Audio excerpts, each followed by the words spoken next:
All right, in addition to all those headlines happening at this hour, we're also going to explore what exactly is a bunker buster bomb and why Israel is pushing to use this weapon in its attacks on Iran. A retired U.S. Army lieutenant colonel will break down why Israel says it is critical to their mission. Plus, a major breakthrough against the fight in AIDS. This is huge. Dr. Amesh Ajala will join us to explain what we know about the groundbreaking HIV drug just approved by the FDA. We are told it is nearly 100% effective. You're going to want to stick around for this conversation. And today, of course, is Juneteenth.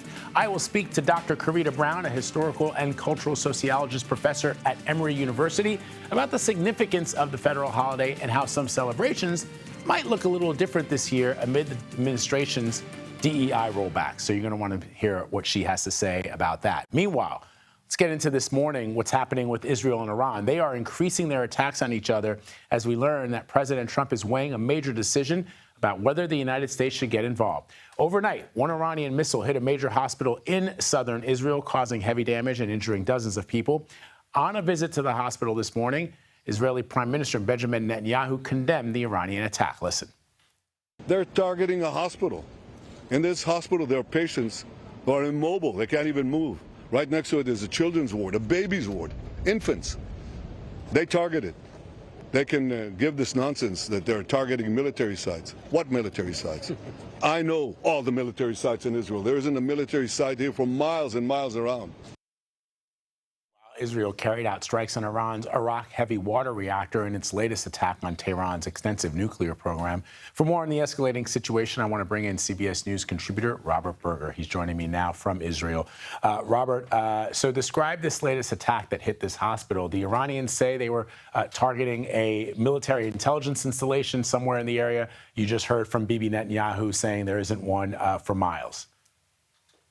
Well, about 30 missiles were fired overnight from Iran at Israel, and several of them were able to get through, including that one that hit Soroka Hospital. This is the biggest hospital in southern Israel, and it was badly damaged. But there were no serious injuries because most of the patients have been moved, and that's what we're seeing, have been moved underground.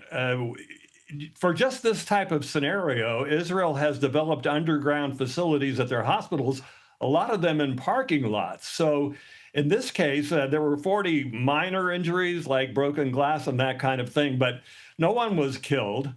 But of course, this is shaking everyone up. In addition to the hospital, a number of high-rise apartment buildings near Tel Aviv were also hit by these missiles. Robert, the president, as you know, is weighing U.S. military involvement. We know what the view is from the Israeli government. What about the view from just ordinary folks on the street? People in Israel would really like to see the Americans come in because even though Israel has caused massive damage in what it's done so far to the Iranian nuclear program, there is the problem of Fordow. That's this underground facility near Tehran built into a mountain, and the Israelis simply don't have the capacity, the bombs needed to take that out. So if you talk to Israelis on the street, they would really like to see the Americans come in. But if the Americans don't come in, I think there's confidence that Israel's going to be able to do some damage to that facility on its own.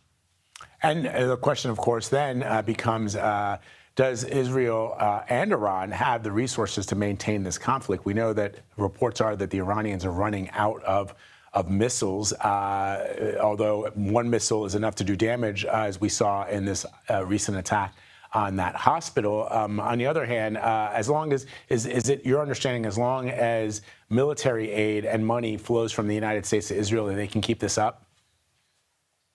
Definitely, they can keep this up for a while. There were reports that Israel is running short of the Arrow anti-missile system. The Israeli military says they haven't reached anywhere near their red line on that. As far as Iran's missiles, there's estimates that they have around 1,000 still left, maybe 700.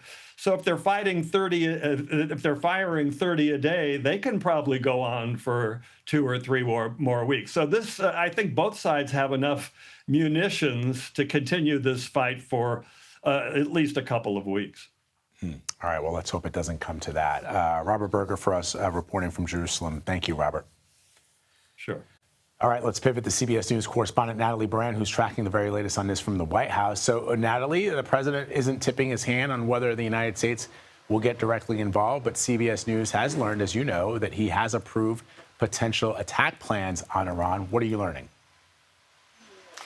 Well, Vlad, we know that the president is scheduled to have an intelligence briefing later this morning in the Situation Room as the administration weighs these next steps. And again, you alluded to it, the CBS reporting, according to a senior intelligence official and defense official, reveals that the president approved attack plans but hasn't made a final decision, holding back at this point to see if Iran agrees to give up its nuclear program. This was reporting first published by the Wall Street Journal, and the president, in a new social media post this morning, said the Wall Street Journal has no idea what my thoughts are concerning Iran. But reporters yesterday here at the White House did try to press him on his thought process, the decision ahead. Take a listen.